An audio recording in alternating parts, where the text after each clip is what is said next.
Hello everybody, and welcome back to the Kingdom Hearts 3 playthrough. We're still in the extras, and this time we're going to finish off all of our gummy ship missions. So, I did have a play around with various things. One of the things that I did spot was that I hadn't actually gotten a delightful thing from... I think I missed a waypoint in the Starlight Way, so we're going to go get that. But then we are going to go and take on that ultra-challenging, extra-secret gummy ship boss battle, which is definitely going to give us the best ship in the game. So that's going to be really awesome. The rest of the part is going to be, you know, actually doing the exploration-y stuff in the Eclipse that we couldn't do the last time because we didn't have a high enough rank to get all of those purple crystals. Because I think to get the 3-star rank necessary to destroy those things, you need to get over level 90, which is quite high, actually, if you ask me. Probably way too high to be necessary, because obviously the max you can go is 99, so the fact that you have to get up to that level is just ridiculous, actually. But as you can see, I have done quite a few of the gummy missions. We've got... oh yeah, I think it's that Heartless major one that is not going to... not going to be completed for at least a while, I don't think. Or I might have done that off screen. I honestly cannot remember. I think I definitely remember doing it. Because I was just like, no, I will complete this thing, goddammit! But that's just because I'm a crazy person. So, yes, to take on this super secret powerful optional gummy ship boss fight, we're going with the Endymion because it's the ship that easily has the speed required to get us through into there, but also it is a ship that has really decent attack power, and in the grand scheme of things will allow you to beat this thing relatively easily. I mean, it's not the easiest thing in the world, but this makes it easier.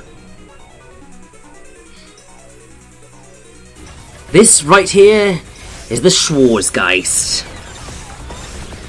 Now, in principle, the fight's not difficult. He sends out these beams of things, a little bit hard to dodge, but you want to sort of get your attacks through these shields and to him to sort of whittle down that health bar.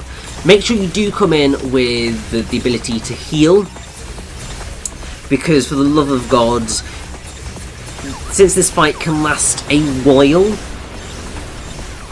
you just want to have that as a safety net in case you end up in a situation like that where you kind of get absolutely massacred. Thankfully, I clearly had an ability there that allowed me basically second chance, so definitely took that one. If you want to get the A rank on this, it's definitely a challenge, but what you need to do is you need to attack the shields and then go in and attack him. The shields are the things that are going to give you the scores rather than him. I like how I've given the Schwarzgeist a gender. It's a bloody ship. But there we go. So that's the way that sort of you get the scores, but if you want to sort of, you know, just get through this and get the best ship, then you sort of just want to keep aiming in the middle at him. Just make sure that you heal as per necessary, and really just whittle this thing down. It will take a while, it might take you a few tries, but definitely in terms of gummy ship stuff, the result of beating this thing is definitely worth it. So, yes, just go for it because you will not regret it. So, whilst, you know, we're just going through this because I've not really got that much to say other than that about this fight. I mean, I really like the design. I don't know whether there's anything in... Let's see if there is anything in the KH wiki about that we can use as sort of like extra wonderful things about the Schwarzgeist. And that is a big fat no. Other than the fact that... Oh no, there is a few things. So, Schwarzgeist means black ghost in German, and was actually the stage 6 boss of Einhander, which was a scrolling shooter developed and released for PlayStation in 1997 by Square. So actually, this is a really cool callback. And that's really awesome. Has a unique battle theme among the gummy bosses, and it's an arrangement of Thermosphere, the theme that played while fighting it in Einhander.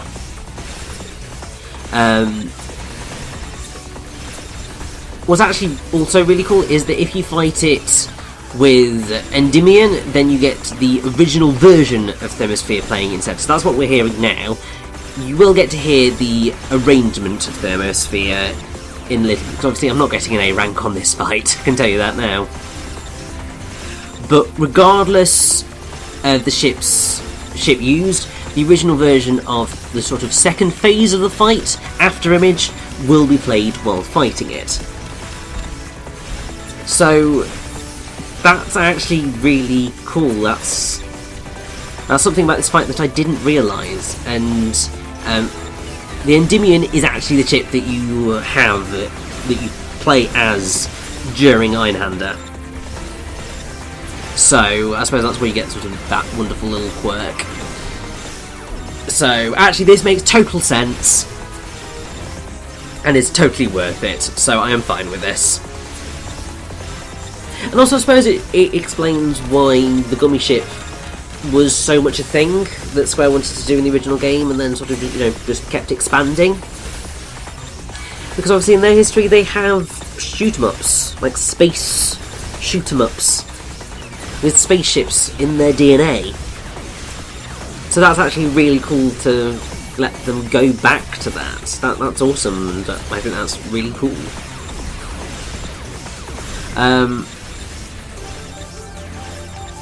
So sort of moving on from that a little bit, one of the things that is actually really fascinating to point out is that apparently Kingdom Hearts 3 is, at least in May, was the best-selling game of 2019 to date for 4 consecutive months in the US. So, as of April 2019, the best-selling games were Kingdom Hearts 3, Mortal Kombat 11, Tom Clancy's The Division 2, Anthem, Resident Evil 2 the Remake, Super Smash Bros. Ultimate, Red Dead Redemption 2, Sekiro Shadows Die Twice, Jump Force, and MLB 19 The Show. Obviously in that, digital sales are not included, and PC digital sales are not included in some of those numbers, so it could be slightly warped, but still. And that basically means that Kingdom Hearts 3 broke into the top 10 sellers of the last 12 months ending in April 2019. So basically, the 18-19 fiscal year, pretty much. So, that list was Red Dead Redemption 2, Call of Duty Black Ops 4. That is really badly done. That is not how you spell 4 in Roman numerals, who cares?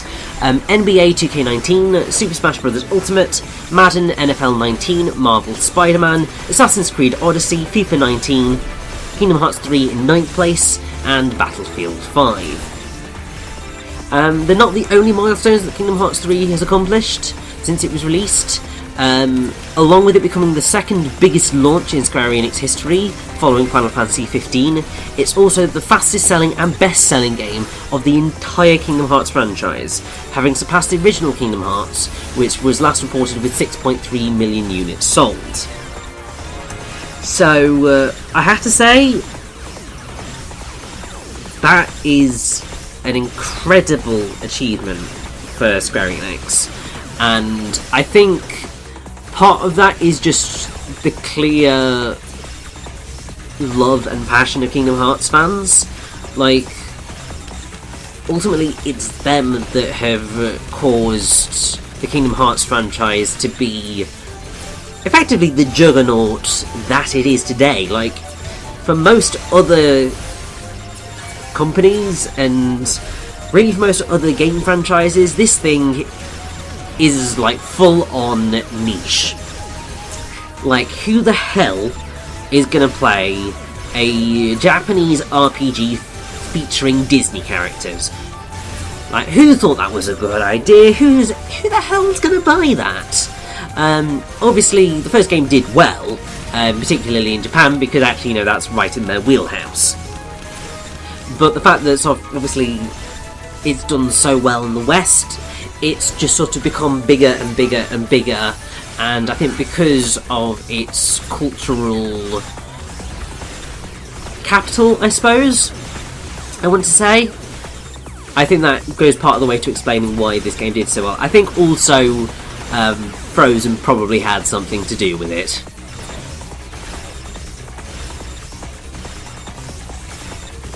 And obviously, eventually, it will dip.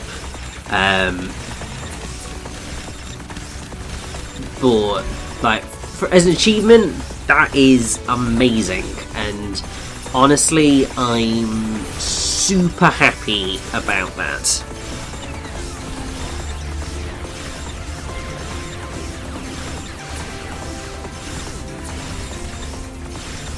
Now, sort of following on from that, we are sort of nearly there with this fight.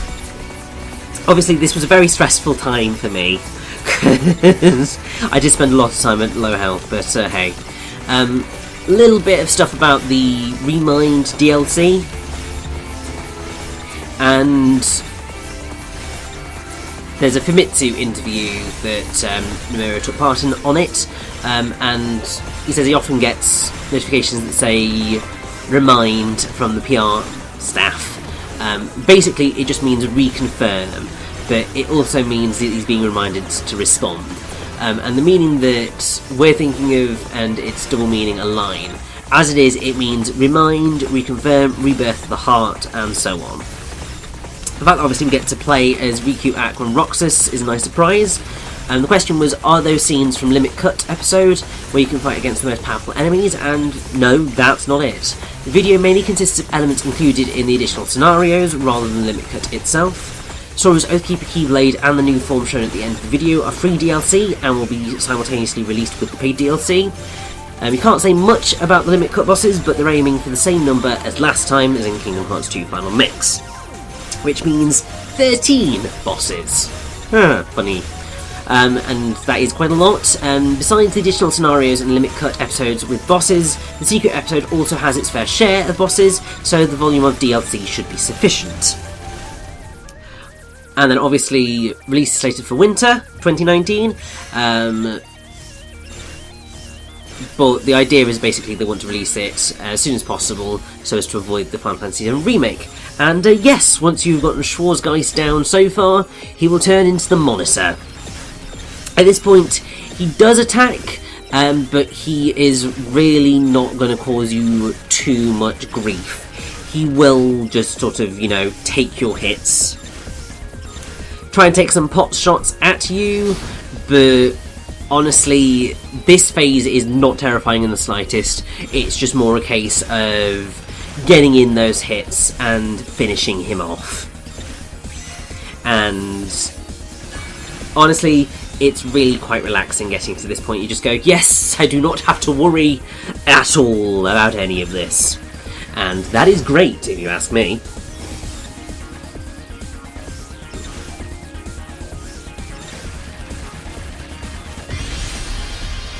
And there we go. That is Schwarzgeist defeated.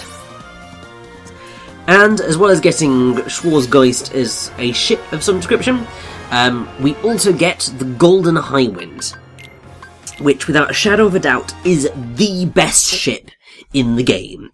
Once you have this, you need none of the other gummy ship blueprints at all, because this thing will absolutely wreck shop. So much so that I'm basically going to prove how good the damn thing is by going right back in and taking on the Schwarzgeist once again. I mean, you just look at sort of the difference there. Look at that level of offense. And then the second you sort of, you go into the teeny ships, we put in sort of, we'll go with the Golden Falcon, because I mean, once again, more offense. Anything to get more offense. We've got over 2,000 health, over 2,000 on the offense. And yeah, this thing is just an absolute beast.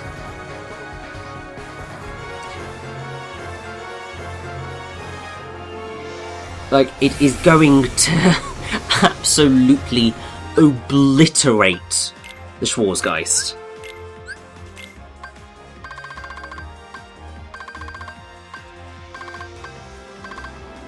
So yeah, so we've just got that one there. Stuff to do with special weapons, we've still got a couple of those to collect. All the blueprints in the Eclipse we will manage, and I can't remember exactly what that final one is for. Oh, well, no, we need to get that.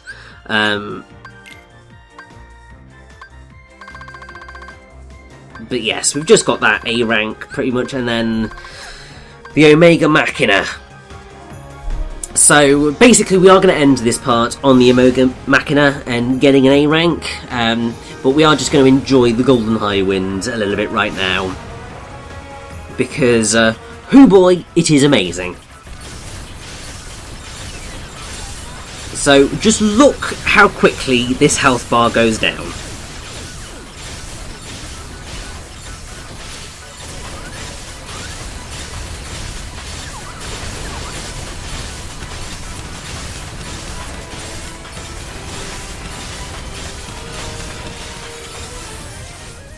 Like, we've taken down that first phase in less than 30 seconds. Obviously, with the Endymion, that fight took me, like, nearly 10 minutes. Well, actually, it probably was about 10 minutes. And with the Golden Highwind, under a minute. Like, 51 and a bit seconds. That is how good the Golden Highwind is. But obviously, that didn't get me an A rank. I thought it might do, it did not. So basically, while it has gotten us up to level 90 and our 3-star ranking, which means that we can go into the Eclipse and get all of those purple crystals, I do want my A rank against this thing. I'm way too stubborn. It might have taken me a couple of tries to sort of get to the A rank on this. But as I said, basically the way that you do this is you go and you destroy those shields. You can't really go full pelt. What you effectively want is to try and get to your A rank before you get to the final phase, if you can help it. Because there's not really enough time at that point to get enough hits to sort of get you over the barrier.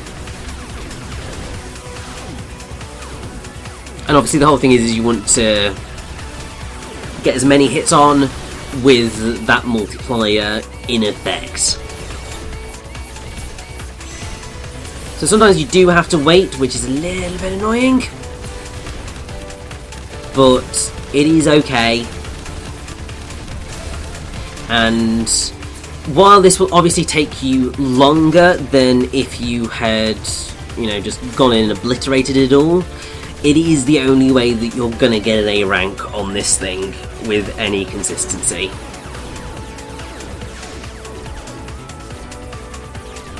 I can't remember exactly what the score total is that you need to hit. I feel like it might be over 100,000 points. I mean, we will definitely see.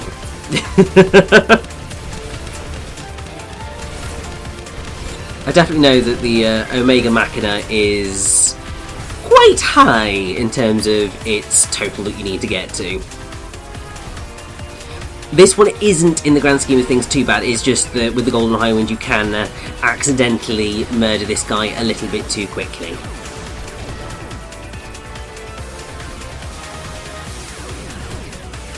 But it's slightly terrifying that I'm, down to the 1 times multiplier. But if I just keep destroying the shields, it is all possible to sort of get through this. So it is just all about killing these particular things as quickly as is humanly possible. And, just trying not to over-murder the Schwarzgeist.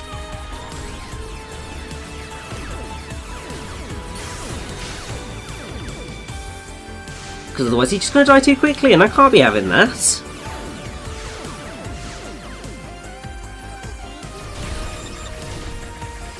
Although I very much would like him to, stop wasting my time and just let me get my A rank, please. That would be nice.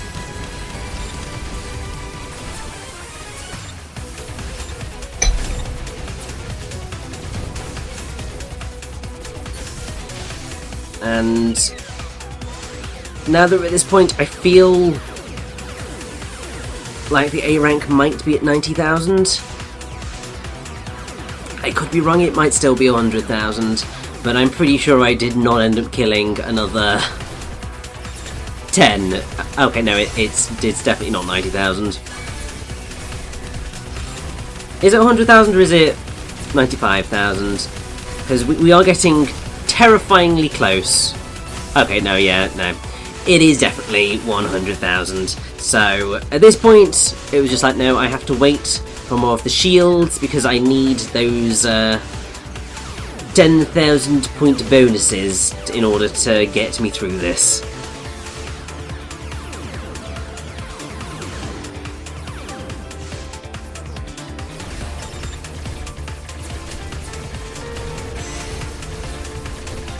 But thankfully, sort of the extra few taps that I was able to get in on him with that 0.5 kind of multiplier just means that these 3 should be enough to, well, with that extra one, it's definitely enough to get me over the 100,000 threshold.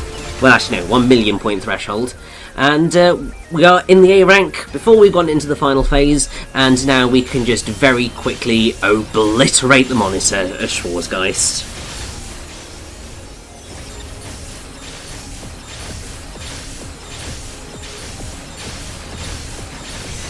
And with that, we have officially completed the Misty Stream.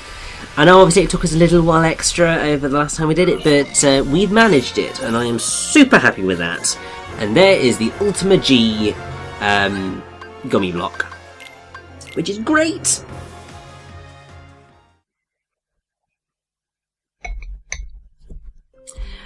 And with all that done, the fact that we now have a 3-star ranking, we can go back to the Eclipse and we can go about getting all of those purple crystals and getting that final blueprint that we need, and also, getting that A rank on the Omega Machina. Because, I'm sorry, I'm not getting an A rank on Schwarzgeist and not getting an A rank on that thing. I'm A ranking everything, goddammit. Just the way I am. But yeah, the Golden Highwind, if you want an easy way of getting A ranks on basically every single boss, use this. I think the only one where it is perhaps a challenge to get the A rank still is Schwarzgeist. Everything else because you're pretty much just obliterating as quickly as possible, there's no strategy in it, and it just makes it really quite easy and quite fun. So since, you know, we're in another stretch where I'm just going to be sort of sitting around doing crazy stuff, I think it's time to go into another couple of the Ultimania interviews, because that's basically what I'm using these parts for, because bloody hell, you know I've not got that much commentary left in me. So this particular Ultimania interview is with co-director Tai Yasue. So, when development began, what kind of requests did you receive from director Tetsuya Nomura? And the response: I want you to make theme park attractions, I want to play LCD handheld games, and I want to pilot robots in the Toy Story world and the like. Nomura had a lot of requests. He often comes out with completely unexpected requests as well, but once they actually try making them, they fit perfectly into the world of Kingdom Hearts to make the game all the more exciting. So, Yasue puts his faith in Nomura's vision and hit the ground running without second guessing. Did they find simultaneous release of the PS4 version, Xbox One version, and the international version stuff?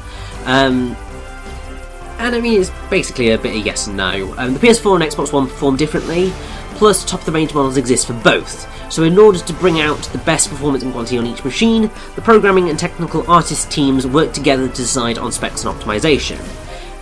For the international version, once Disney had checked the translated scenario, English voice work needed to be recorded and English facial animations needed to be made. But since progress was simultaneous with the Japanese version, they only had a very short time to focus on it. It was stressful right up to the end, and there were many passionate discussions about how to finish about 10 hours of cutscenes without a drop in quality, and they finished it just in time. Were there any elements from Kingdom Hearts 0.2 that were used in the production of Kingdom Hearts 3? And yeah, from Kingdom Hearts 0.2 they got feedback about the situation command implementation and the way the player character's actions connect.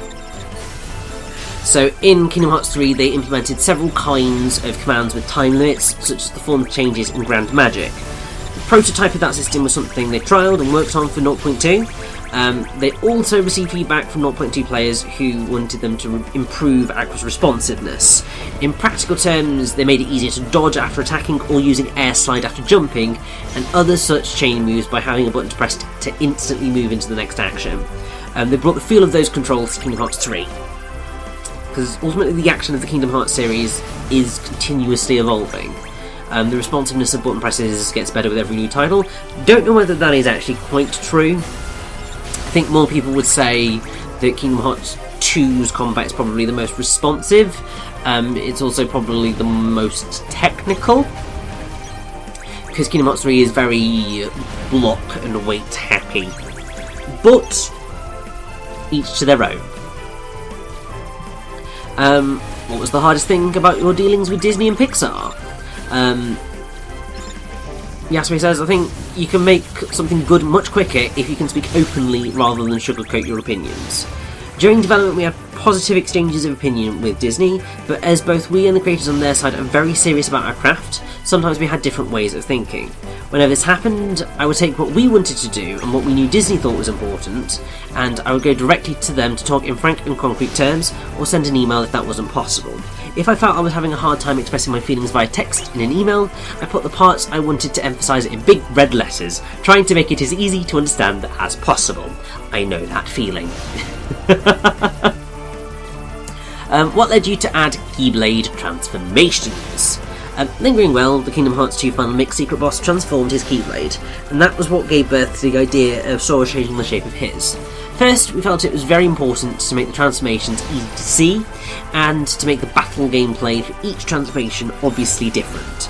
So the motto of our weekly character action test meetings was more flashy, more dynamic, which led to us to add more action to the transformations. However, this would cause the workload to inflate. For example, when the movement of Favourite Deputy became more powerful than we'd expected, we had to go back to the already finished Hero's Origin and boost its action effects too. Plus, once we finished work on a Keyblade transformation, next we'd have to make it so you could switch through 3 of them using the direction pad during a combo, and other new factors that kept being added. It happened over and over. Usually that way of working is extremely aggravating, but our staff had open hearts and positive minds and did their very best for me. Thanks to that, we were able to make something good in the end. Most used world in the series, Olympus, appears here again. Did you stress over differentiating it from past iterations? Wanted to add some gameplay, that it would be brand new for that world, but didn't really stress about it. The concept for the maps this time was spacious vertically, not just horizontally, so the god tier sense of scale on Mount Olympus was an ideal setting. When development began and they started work on the Olympus world, that was the birth of several gameplay features that made use of verticality, such as dive attacks and wall running. They then asked Yasue, how did you select the characters for the links? Regarding links, during talks with Disney, we were asked to stop calling characters from other worlds into whichever world Sora was currently in. But that meant we wouldn't be able to make a summon technique like past titles. So we went with the premise that a connection with Sora's heart calls the characters forth as magic. I thought combining them with magic would have the most impact, so we settled on having Simba plus fire and Ariel plus water and the like.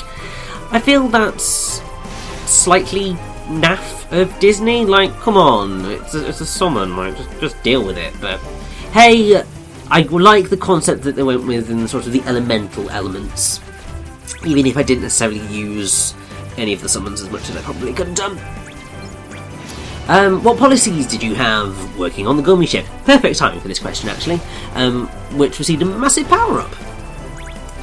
The concept was being able to adventure anywhere in 360 degrees in space. The Gummy ship in the past titles mainly involved shooting game style battles, but this time we wanted to emphasise exploration too, not just battling, which changed the gameplay completely. We put so many different features in, don't mind, bloody know it. Gummy blocks can be used to build your own ship, blueprints, treasure, gummy missions. You can explore it all thoroughly at your own pace. In the late stages of development, we had staff play the Gummy ship over for us a few times, and we did a survey to help us adjust the balance and improve the quality. There was someone who spent 2 weeks making various dog kennel Gummy ships. I teased them saying it was a waste of their creativity and artistic sense, so they spent the next week making various birds' nests. I felt the strength of everyone's desire to make what they wanted, and the magic of the freedom of customisation. Always fun. Tell us on the plan to connect to the smartphone game Kingdom Hearts Union Cross. I wanted the scenes in the Keyblade Graveyard to be one exciting development after another, so I proposed a plan to borrow a strength from Kingdom Hearts Union Cross players and shoot a massive number of Keyblades at the Devil's Wave. Part of it was also that I wanted to create a huge command that surpassed the very limits of the system, as the culmination of the situation commands that were so integral to Kingdom Hearts 3. But when the staff in charge decided on the system and the direction and actually made it, I was shocked. It was even more exciting than I imagined. The battle direction I just put our heads in our hands. If we put something so flashy before the final world, then what on earth were we going to do for the finishing scene of final boss Master Xehanort? In the end, we went with something completely different to Master Xehanort to contrast it, and I hope you enjoyed the difference. But personally, I did enjoy the difference. I'm not sure whether they did blow their load a little too early on that one or not, but either way, it is one of the most iconic moments in the franchise, and I will love it forever, so honestly I don't really care. What would you like players to see in this game? It's the big powerful features that tend to draw the eye, like Keyblade transformation and attraction flow, but the truth is we packed even tiny things with careful detail. For example, little conversations between characters, lucky emblems and ingredients hidden in unexpected spots, the way attack effects aren't simple explosions but actually change to fit the aesthetic of each world. I think if you pay attention to those kinds of things as you play, the game will be even more interesting. And I applaud them on that because, honestly, I've had a blast with this game, I really have. So, were there any ideas that didn't work out? In the Fantastic 7 minigame where you try to snap photos of the orange flan at the right time, there's a flan who makes a brilliant dive from a tree and splats onto the ground, transforming into a pancake. Actually, in our first plan, that flan was going to be a monjiaki, which is actually a savoury pan-fried batter, rather than a pancake. But as we calmly reviewed the plan, We realised making the flan smoosh apart on the ground to turn it into the monjiaki would cause a lot of issues, so we changed it into a delicious looking pancake topped with fruit. The flan is still a weird creature, but I think perhaps it is more charming turning into a dessert pancake. Honestly, I agree. Also, it is a bit of a nightmare finding purple crystals in this pyramid. It's chaos. And then they asked for a message for the fans. The theme of the Kingdom Hearts series is connections of the heart. During work on Kingdom Hearts 3, Yasue felt the strength that comes from connecting with all kinds of people, not just inside the game but in real life. The warm support I've received from fans especially gives me energy, and I believe it's thanks to that I was able to run at full strength from the beginning to the end of development. Thank you all from the bottom of my heart. And the secret of this title that only he knows, that now we all know. To make attraction flows really feel like you're on a theme park ride, in the early stages of development, they used a first-person camera. We had a few different people play it, and it was poorly received, so we changed it to a camera looking down from above. However, actually, even now, if you press R3 on the spinning cup, merry-go-round, or Splash Mountain, you can switch to first-person view if you want to experience it. By all means, check it out, but be careful of motion sickness. That is something I did not know it had, and honestly, I'm down with that being a thing.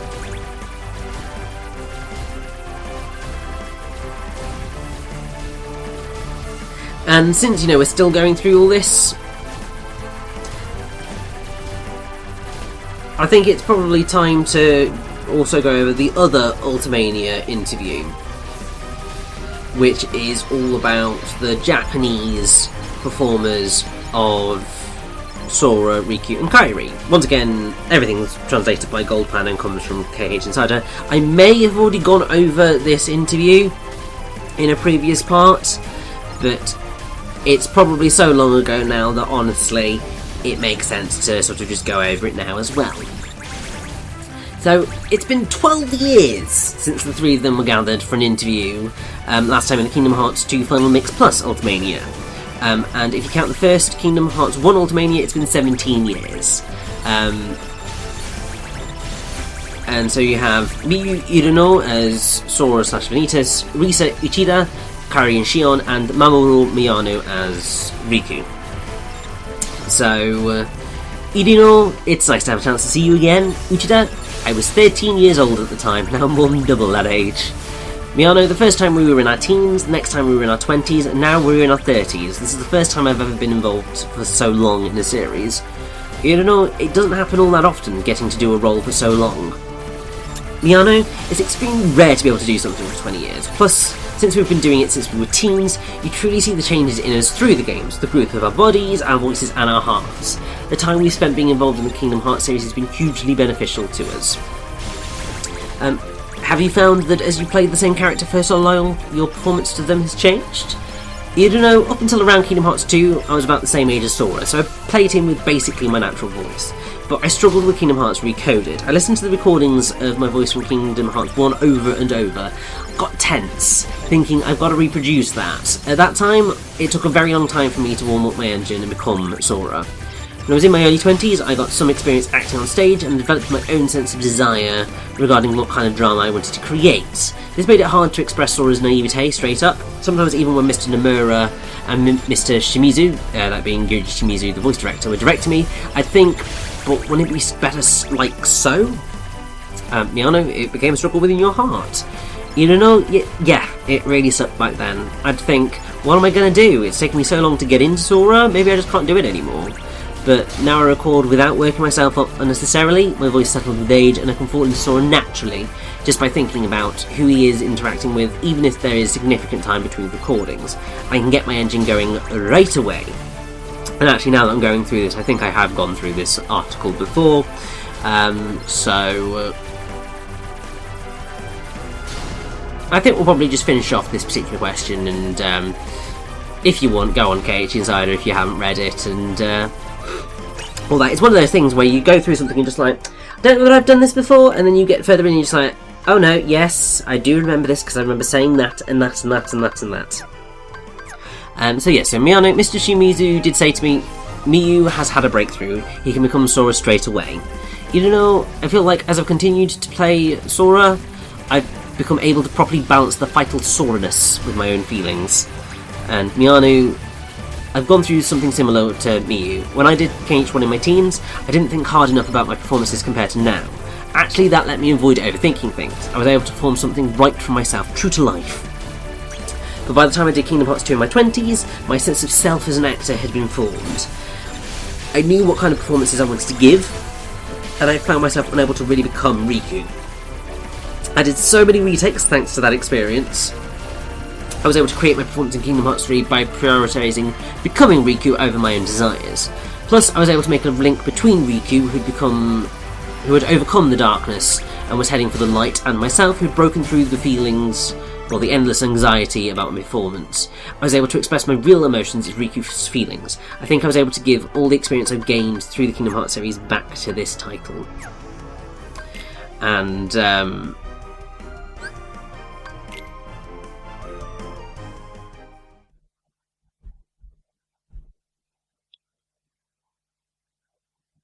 actually, there are bits of this that I don't believe that I did actually go over. I think because it did involve some bits that were quite spoilerific. So we can actually do that now. So, in what order did you record the main story in each world? It says, we record starting from whichever parts of the script are finished. This does mean we are creating a performance without a grasp of how the whole story flows, but that's a lucky thing for me personally. Sora's the type to respond from his heart to whatever is right in front of him. Whenever he learns something for the first time, his feelings come right out of his mouth. When difficult topics come up that he's had explained to him before, he'll just ask, what was it again? I don't know what's going to happen either until I receive the script, so I express the emotions I have the first time I read it through Sora. By the way, looked at the storyboards during recording for this game, which was a first for me. Before, all I had was the script, but with the storyboard I was able to imagine the scene and add my own fine-tuned ad-libs. Did you know beforehand which world would appear? You don't know? No, in fact I decided not to even ask. That way I could look forward to the surprise. Irino, which world had you most tight? Irino says, Toy Story is a favourite of mine among Disney movies. So I was like, it's finally here! I was pretty excited to be able to talk to those characters and do battle in that world. I was also really happy that Sora turned into a toy in that world. Miyano, how nice. You should get some perks. You know what else I was jealous of? When you got to sing Under the Sea in Atlantica in Kingdom Hearts 2. Uchida, who plays Kairi, and Shion, I was jealous of that too. Miyano, although even if Riku did go to that world, I don't think he would sing Under the Sea. Miyano, Uchida, which Disney world would you like to visit?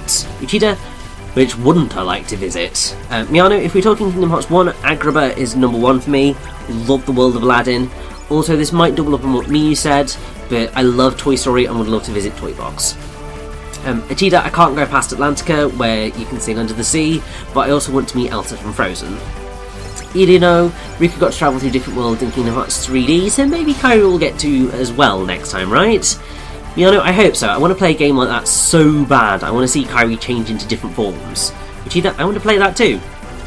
Miyano, maybe she wouldn't battle all that much instead of getting to do fun missions in worlds like Winnie the Pooh. Uchida, what a peace-loving guy. Miyano, let's make a Kingdom Hearts party game starring Kairi.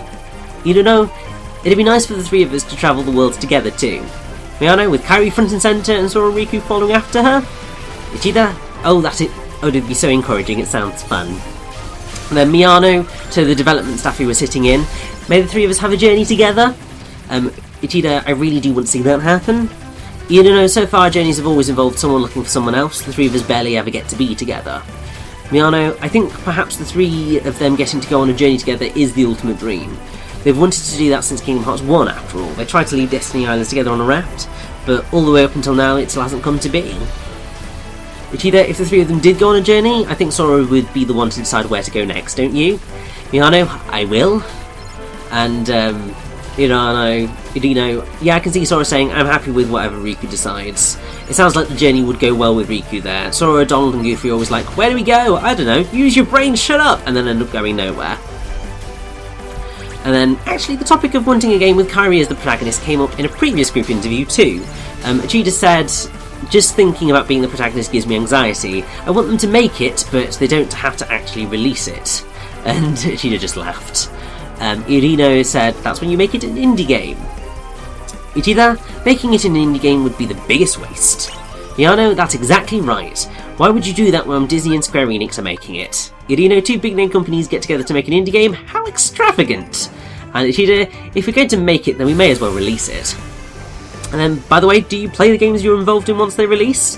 Irino, I play basically all of them. Miano, me too, as best I can. Uchida, I suck at video games. In Kingdom Hearts 1, I couldn't get past Destiny Islands. Irino, oh yeah, I remember you saying something like that before. Miano, laying it on thick. What? Do you mean there are people who suck that bad out there? Uchida, yeah, and one is right here. Happily, I have a lot of friends who love the Kingdom Hearts series and they let me watch. Miano, I played Kingdom Hearts 1 over and over. I always saved right before cutscenes so I could watch the ones where Riku appeared whenever I liked. Irino, I feel you there. Miano, I had so many save files. Irino, I did the same thing. That reminds me, the other day I went and got a massage and I ended up talking about video games with the masseuse. They said they loved Kingdom Hearts 2 so much that they couldn't bear to clear the game, it felt too final. So they just kept doing the gummy ship for ages. I'm the type to do a completion run after clearing it once, so it was nice to remember that there are people out there who do things differently. Miano, I absolutely know how they feel, I still haven't cleared Final Fantasy VII. Irino, what, you haven't cleared Final Fantasy VII? Miano, finishing it would be too sad, I couldn't put the final disc in. Irino, the final disc, that's practically the end anyway. Miano, yes, there's just the final dungeon left, but when I realised it meant the game would be over, I couldn't do it. The worst part is that I made it that far, but I haven't seen the ending. Then, one part of the story that had a massive impact was when Sora, having lost his friends at the Kili graveyard, cries with the fight gone out of him. Irino, yeah, that part hits hard. Vegeta, I agree. Miano, I got so sad seeing that. Irino, when I read the script for that scene, it left a deep impression on me. Like, wow, even Sora can get like that sometimes. With everyone gone and their bonds broken, Sora is powerless. In Kingdom Hearts 1, Sora has the line, my friends are my power. I felt there was a proper link between that and the line in this game, alone I'm worthless. Miano, Sora's been a shining light to everyone this whole time, right? To see that even someone like that would still undergo a massive shock if something so terrible to happen to them, and see his emotions exploding out of him. It was painful, but it was also lovely. I guess it made me think, yeah, Sora is a normal guy after all. Irino, from an acting perspective, it was pretty difficult to determine how far to go in showing Sora's feelings of loss. In the end, I stopped thinking and just performed exactly what I felt. My Sora engine was warmed up, and I had faith that what was coming out of me was what Sora was feeling. In Kingdom Hearts 3, we see many sides to Sora that have never been shown before. He shows weakness like in that scene, while at the same time he also exchanges comedy duo time Jake McDonald and the like. I discussed things with the sound director and staff constantly as we recorded. And I'm looking at this thinking, am I going to make it to the end of this interview? We will see. We also thought the scene where Riku and the Riku replica talk on the beach at Destiny Islands had a lot of impact. Miano, I love that scene too. Riku understands the Riku replica's personality, so when he tells them to take all the time you need, those words are full of warmth. Since he's been fighting his own darkness his entire time, he was often looking inward as he spoke. But this Riku is being positive, looking forward, and I felt like he was speaking proper words of light. The reasons Riku fell to the darkness in the first place were things like yearning for and jealousy towards his friends, and the desire to protect those important to him. So it all began from the kinds of things everyone feels, right? It's hard for us humans to get rid of the darkness born in our hearts as we go on living our lives. But as we build experiences and grow, we take those things in and become able to face forward with positivity. Riku isn't fighting against the Riku replica as a manifestation of darkness, he's melded with him as a part of himself, having made up his mind that even if he carries darkness, he is being of light. I think that's a personal strength of Riku's. The scene where Kairi tells Axel, don't hold back, a line Shion also said, hit especially hard for those who played Days. Atida, when I first found that line in the script, my heart wouldn't stop beating like crazy. When Kairi says that line, she isn't thinking of Shion at all. She means to say it innocently and cheerfully, but I just couldn't help but think of Shion. It was pretty difficult for me, but I worked to say it as Kairi. How do you differentiate Kairi and Shion when performing? Uchida, changing my tone isn't a skill I've managed to polish as a voice actress, so instead of doing that, I try to make it sound like they're different from the inside. Even when saying the same line, Kairi and Shion have seen different worlds, and the meanings behind their words change, so I pay attention to clearly differentiating how they express those feelings. This is just my Risa Ichida's personal image, but I have strong feelings of admiration and idealisation for Kairi. She's the kind of girl I want to be. Shion is more relatable in many ways, although I'm not as noble as she is, so in the sense of becoming the character, I did feel Shion was easier to perform than Kairi. Good lord, this thing is long. Speaking of Kairi, she and Sora sharing a power fruit before the final battle was another memorable scene. Ichida, I love that scene a lot, and I think it's so important, and at the same time I thought, what a heavy scene. Irino recorded 2 versions of that scene, one where she had him eat one, and one where she didn't. At the time we recorded, it hadn't been decided which way it would develop. It looks like in the end they went with her having him eat one. I'm sure Mr. Nomura was unsure how far he should go in depicting their feelings for each other. Miyano, I'm sure that's because it's definitely a delicate scene, one where Sora and Kairi's pure thoughts and feelings are made apparent.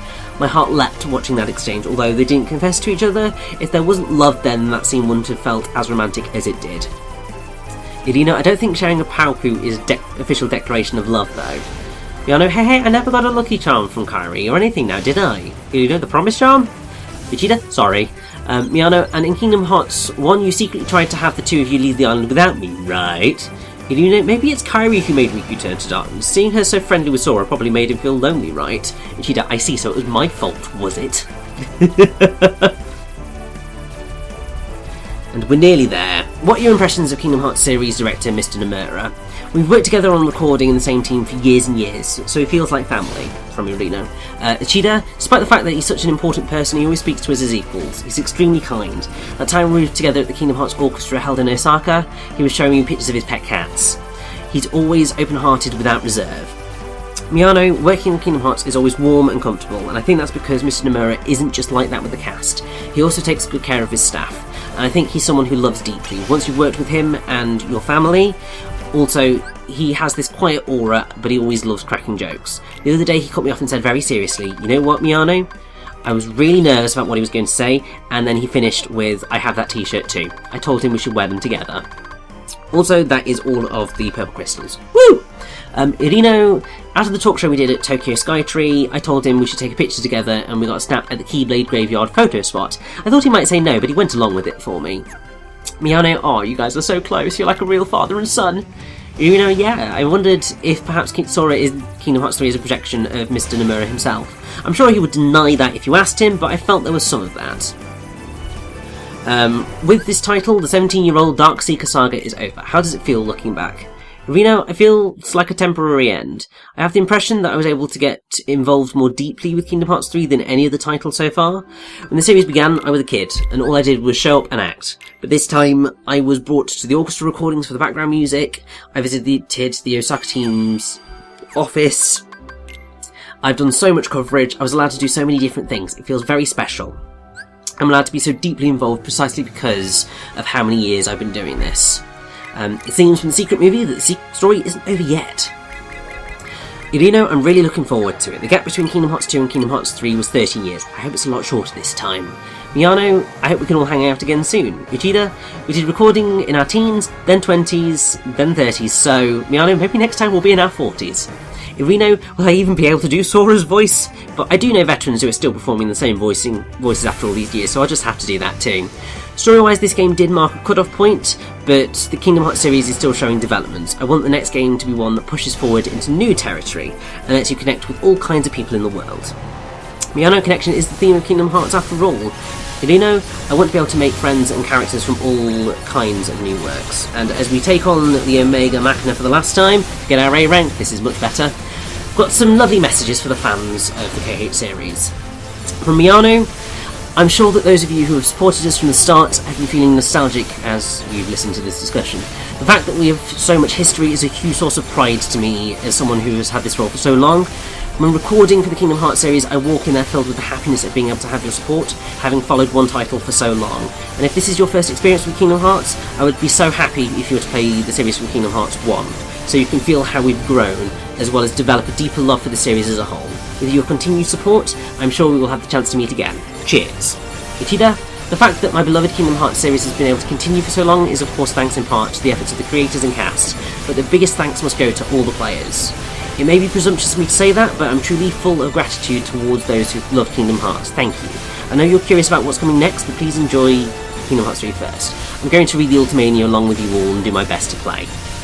And then from Irino, the Kingdom Hearts series, which has grown over the long months and years, is something that was made by all of us, not just the creators but the players too. From now on, I want our passions to grow and bring even bigger dreams to life with the power of our connected hearts.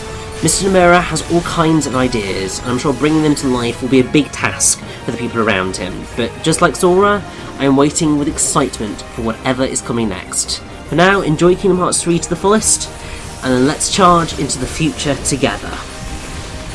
And that, honestly, that's a really lovely interview, and it's really nice to see how involved the 3 Japanese leads are. I know that the sort of English leads are all, I think, also quite, well, definitely Haley Joel Osment and David Gallagher, I think, are all very heavily loving the series, but I would love to see sort of more of their thoughts on it as well, because they're just as big a part of the franchise. But I do think, yeah, let's charge into the future together with that wonderful A rank, and let's see, so all of the treasures, that is definitely a success. Most of the gummy missions, not all of them. I mean, that one still needs doing, as is that one, but I can't bother to show them off, it's not really that important. Just murder things, and then just all the gummy records, all my A ranks. I'm very proud of that. I think that is probably enough to show you, because there's not much else to say. So, Gummy Ship is done. I believe it is time to move on to the battle gates. Let's do this!